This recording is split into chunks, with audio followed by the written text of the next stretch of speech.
Students, आज मैं आपको बताने लगी हूँ पंजाब बोर्ड के 9th के कंप्यूटर के पेपर पेयरिंग स्कीम, जिसको फॉलो करके जो है आप बहुत अच्छे से पेपर की प्रिपरेशन कर सकते हो और फुल मार्क्स गेट कर सकते हो।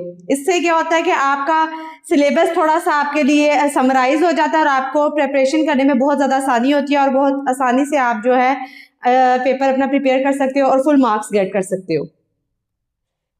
इसमें क्या होता है कि आपको बताया जाएगा कि किन किन चैप्टर्स में से कितने एमसीक्यूज आएंगे, किन किन चैप्टर्स में से किस किस पार्ट के शॉर्ट क्वेश्चंस आएंगे और लॉन्ग क्वेश्चंस किन पार्ट में से जो है एक्सपेक्ट किए जा रहे हैं जो जाएंगे, और ये पंजाब गवर्नमेंट की तरफ से ही दी गई स्कीम है। एमसीक्यूज जो है वो चैप्टर नंबर, टोटल आप लोगों के 9 चैप्टर्स हैं, 1 to 9 चैप्टर्स हैं। एमसीक्यूज जो है वो हर चैप्टर में से एक एक एमसीक्यूज आएगा, आपको लाजमी आएगा। जस्ट चैप्टर नंबर 2 में से 2 एमसीक्यूज आएंगे और हर एमसीक्यूज 1 नंबर का होगा, तो ये टोटल 10 एमसीक्यूज बन गए। तो हर चैप्टर में से एक एक एमसीक्यूज आएगा और चैप्टर नंबर 2 में से 2 एमसीक्यूज, तो टोटल 10 एमसीक्यूज हो गए। अगर आप हर चैप्टर में से जो है इस तरह को माइंड में रखते हुए, क्योंकि एमसीक्यूज में चॉइस नहीं होती, तो लिहाजा आप एक्सरसाइज पे के एंड में दिए गए एमसीक्यूज अंदर जो आपको डू यू नो या इंफॉर्मेशन दी होती है, ऑब्जेक्टिव आप समरीज अच्छे तरीके से प्रिपेयर कर लेते हो, तो आप बहुत आराम से अपना एमसीक्यूज वाला पार्ट कर लेते हो। और एक्सरसाइज वाले एमसीक्यूज तो आप किसी सूरत ना छोड़ें। उसके बाद आते हैं short question answers. Short question answers क्योंकि 9th क्लास जो है उन्होंने फर्स्ट टाइम बोर्ड के पेपर्स दे रहे होते हैं, उनको इस बात का नहीं पता। आपका एक ऑब्जेक्टिव पेपर आपको पहले दिया जाता है जिसका टाइम जो है वो आई थिंक 15 मिनट्स होता है और 15 मिनट्स में आपने एमसीक्यूज करने होते हैं। उसके बाद आपसे ऑब्जेक्टिव ले लिया जाता है, फिर आपको सब्जेक्टिव पार्ट दिया जाता है। सब्जेक्टिव पार्ट में आपके पास सबसे पहले क्या चीज होती है? पहले होते हैं short question answers. Short questions के 3 पार्ट्स होते हैं। 3 किस तरह से होते हैं? यानी कि 6 शॉर्ट क्वेश्चंस आपको गिवन होते हैं, ठीक है। हर पार्ट में कितने होते हैं?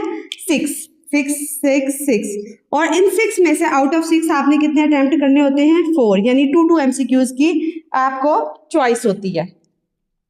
तो अब ये 6 शॉर्ट क्वेश्चंस कहाँ से आएंगे? यानी फर्स्ट पार्ट जो है, इस फर्स्ट पार्ट में से ही आपने 4 करने हैं। आप ये नहीं कर सकते कि जी टोटल 6 चॉइस में छोड़नी है तो मैं कहीं से भी 6 छोड़ दूँ, एक पूरा पार्ट नहीं। इस स्पेसिफिक पार्ट में अगर 6 दिए गए हैं, उन 6 में से ही आप कोई से 2 छोड़ सकते हो और बाकी 4 अटेम्प्ट कर सकते हो। इसी तरह पार्ट 2 में से जो शॉर्ट क्वेश्चंस का होता है उसमें से भी आप 6 दिए होते हैं और उसमें से 4 करने हैं, 2 आपने छोड़ देने हैं। इसी तरह पार्ट 3 में से भी आपने 4 अटेम्प्ट करने हैं और 2 एमसी शॉर्ट क्वेश्चंस आपने छोड़ देने हैं। चॉइस होती है उसकी, ठीक है। तो अब वो कहाँ से 6 कैसे आएंगे? जो पार्ट 1 में 6 का पेयर होगा वो कैसे आएगा? एक शॉर्ट क्वेश्चन आएगा आपको चैप्टर नंबर 1 में से, 2 आएंगे चैप्टर नंबर 2 में से और 3 शॉर्ट क्वेश्चंस आएंगे आपके चैप्टर नंबर 4 में से। अब आप देखें, अगर अच्छे तरीके से आप कर लेते हैं ना चैप्टर नंबर शॉर्ट क्वेश्चंस के लिए चैप्टर नंबर 4 and 1, तो भी आपका पेपर हो जाएगा, और 2 और 4 भी कर लेते हैं तो वेल एंड गुड, ठीक है। या उसके बाद आपका जो सेकंड और एक शॉर्ट क्वेश्चन 2 मार्क्स का होता है, यानी इस पार्ट में से अगर आप 4 अटेम्प्ट करते हैं तो आपको 8 मार्क्स मिलते हैं। उसके बाद आपका सेकंड पार्ट जो शॉर्ट क्वेश्चंस का होगा उसमें एक शॉर्ट क्वेश्चन आएगा चैप्टर नंबर 4 में से, 2 आएंगे चैप्टर नंबर 5 में से और 3 शॉर्ट क्वेश्चंस आएंगे आपको चैप्टर नंबर 7 में से। ये टोटल 6 क्वेश्चंस हो गए और इसमें से आपने 4 अटेम्प्ट करने होते हैं। यहाँ भी आप चैप्टर नंबर 4 और 7 अगर अच्छे से कर लेते हैं, कोई इसको बिल्कुल कुछ नहीं छोड़ते हैं, तो आप अटेम्प्ट कर सकते हैं। उसके बाद आ गया थर्ड पार्ट। थर्ड पार्ट में आपके पास 2 शॉर्ट क्वेश्चंस आपको आएंगे चैप्टर नंबर 6 में से, 3 आएंगे चैप्टर नंबर 8 में से और एक शॉर्ट क्वेश्चन आएगा चैप्टर नंबर 9 में से। 8 और 9 आप कर लें तो भी आपका वो सारा अटेम्प्ट हो जाता है। यानी आपको अगर आप 2 के लिए चैप्टर नंबर 2, चैप्टर नंबर 5 और चैप्टर नंबर 6 की ऑब्जेक्टिव नहीं भी करते हैं, शॉर्ट क्वेश्चन नहीं भी करते, तो आपका पेपर अटेम्प्ट हो जाएगा शॉर्ट क्वेश्चंस का। उसके बाद आते हैं लॉन्ग क्वेश्चंस में। लॉन्ग क्वेश्चंस आपको टोटल लॉन्ग क्वेश्चंस आते हैं 3 में से आपने 2 अटेम्प्ट करने होते हैं, ठीक है। एमसीक्यूज 10 आएंगे और 10 में से 10 ही आपने अटेम्प्ट करने हैं। लॉन्ग क्वेश्चंस आपको 3 आते हैं, 3 में से 2 आपने अटेम्प्ट करने होते हैं।